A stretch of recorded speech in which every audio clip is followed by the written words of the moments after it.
September 15th, 2008, Lehman Brothers collapses. The S&P 500 is about to fall 57% over the next 6 months.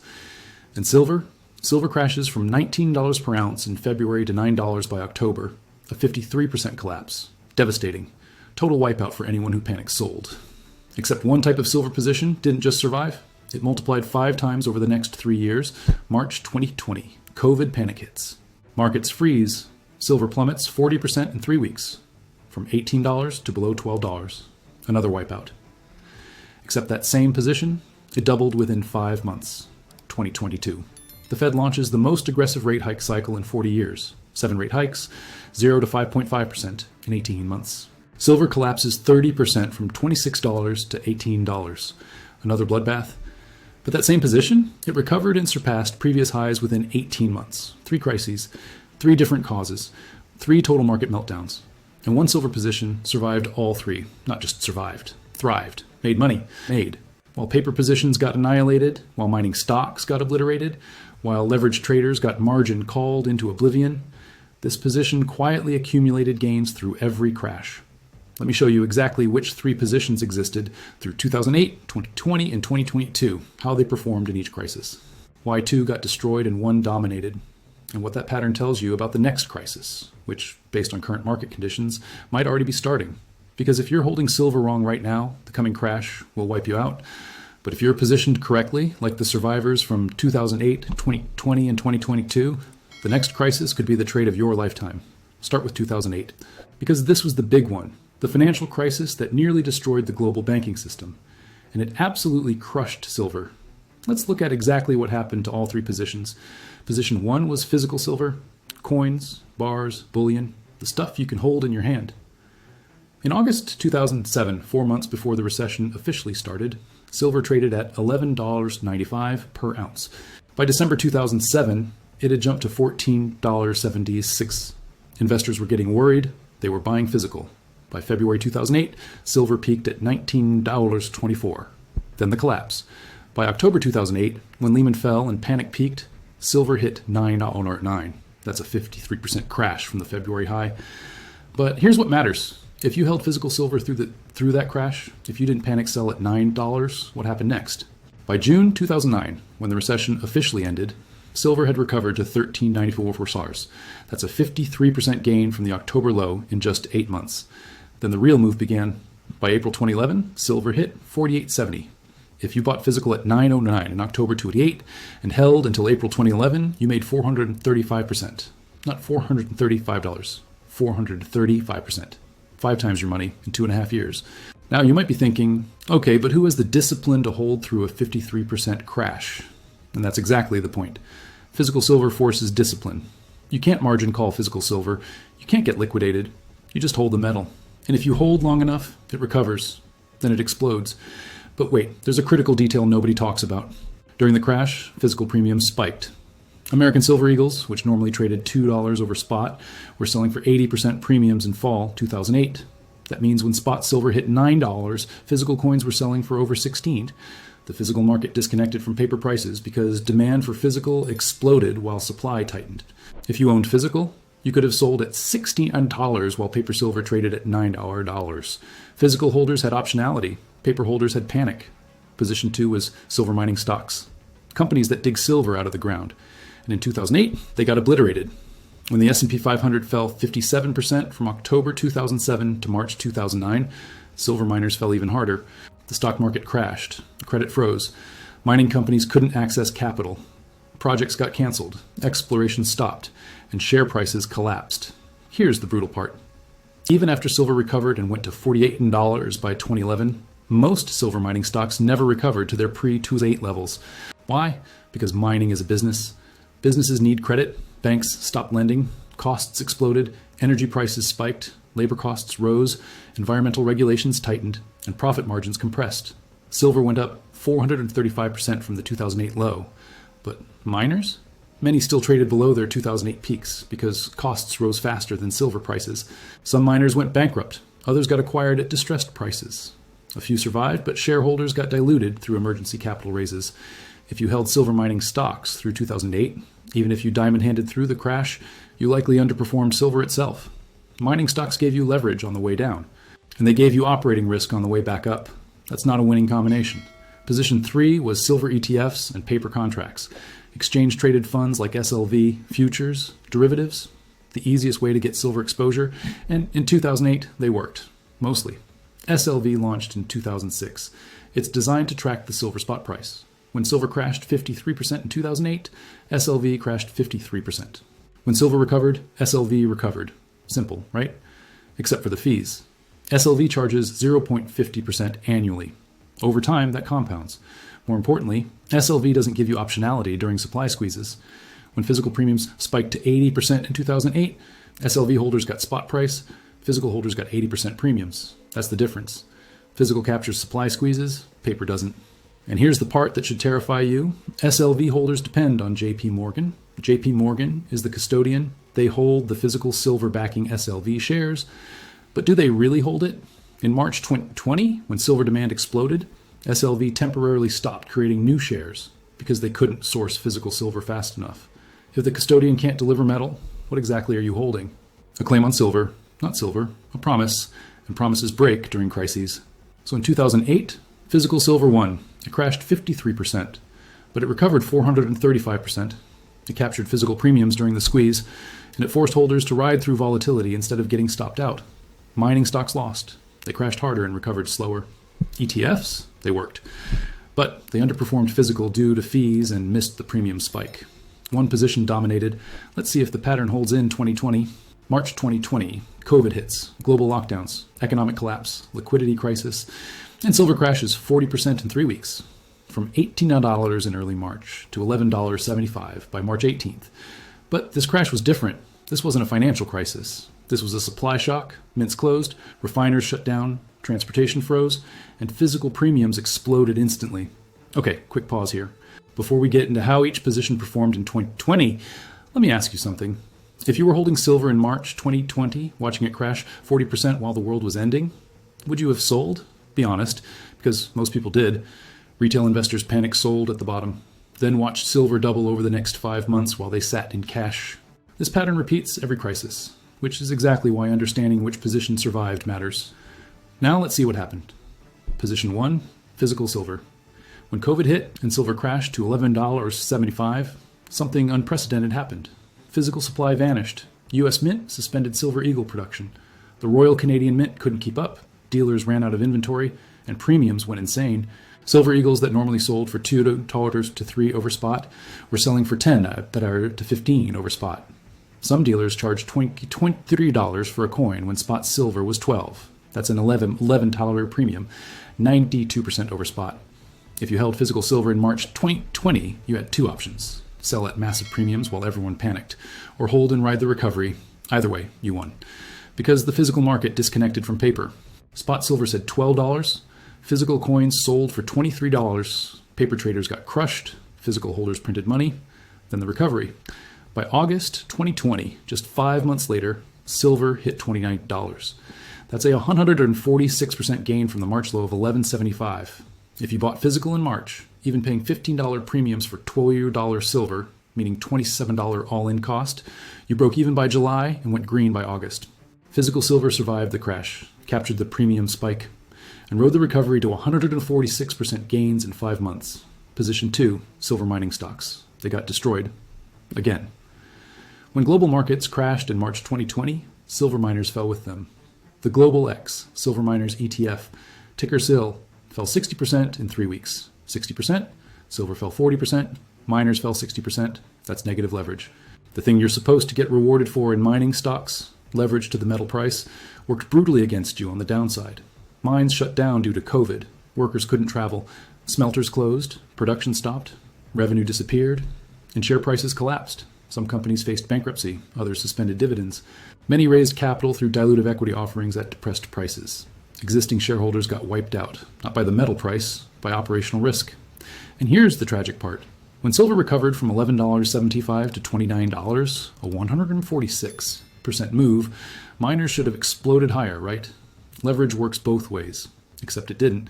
SIL recovered from its March lows, but severely underperformed silver. Why?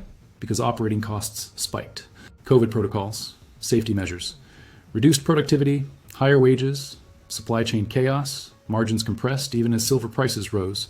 Miners gave you all the downside risk with limited upside capture. Again, position 3, silver ETFs. This is where it gets interesting. SLV, the largest silver ETF, crashed along with spot silver in March, 40% down. Then it did something shocking.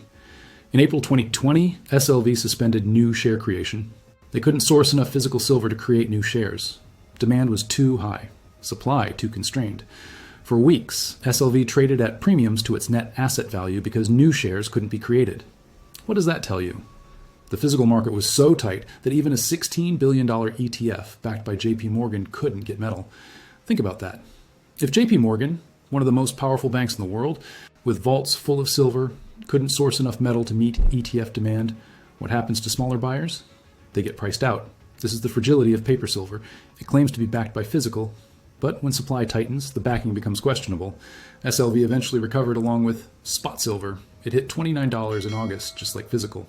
But SLV holders didn't capture the 92% physical premiums. They got spot price, they paid 0.50% fees.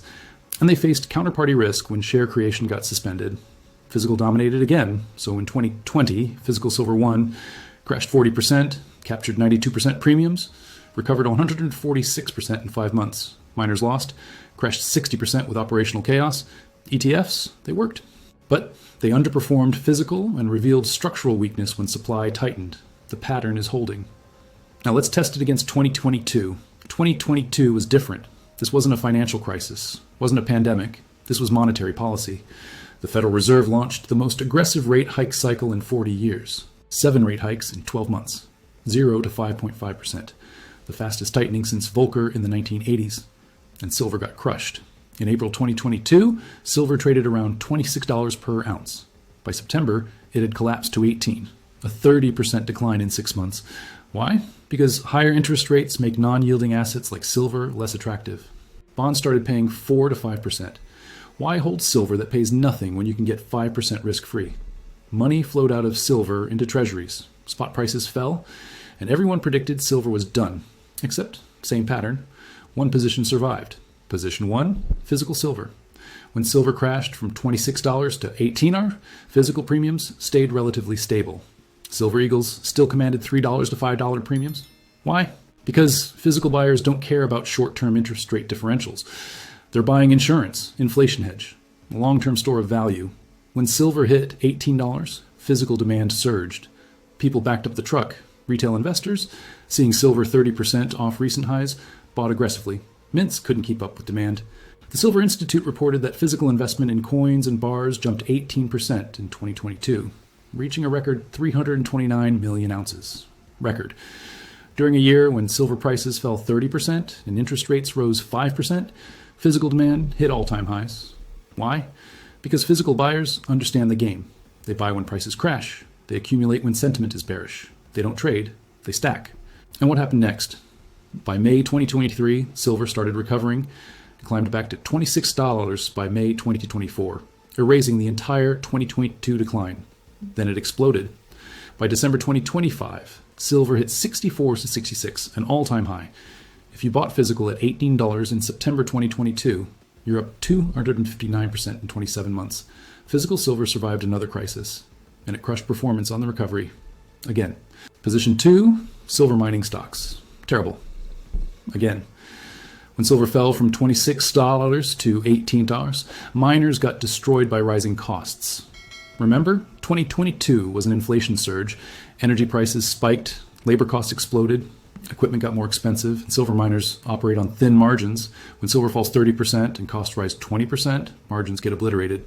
The Silver Institute noted that all-in sustaining costs for silver miners hit record highs in 2022.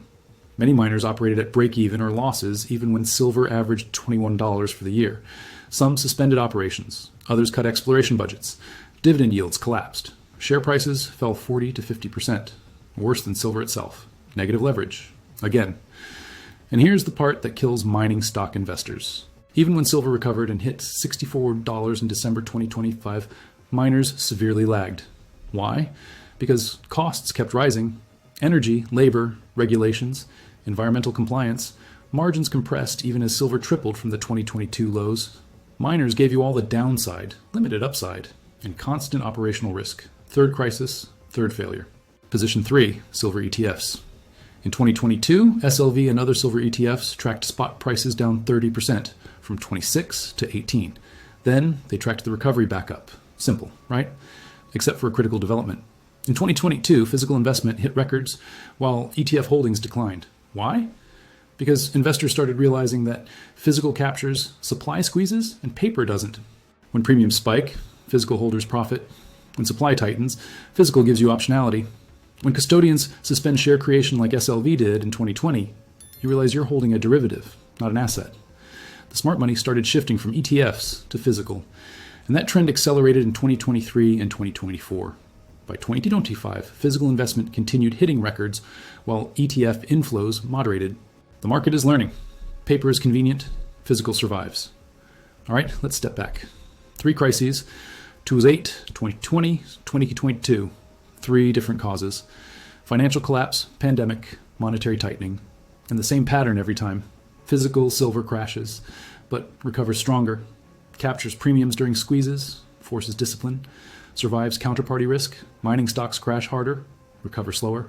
Face operational chaos. Deliver negative leverage. ETFs track prices.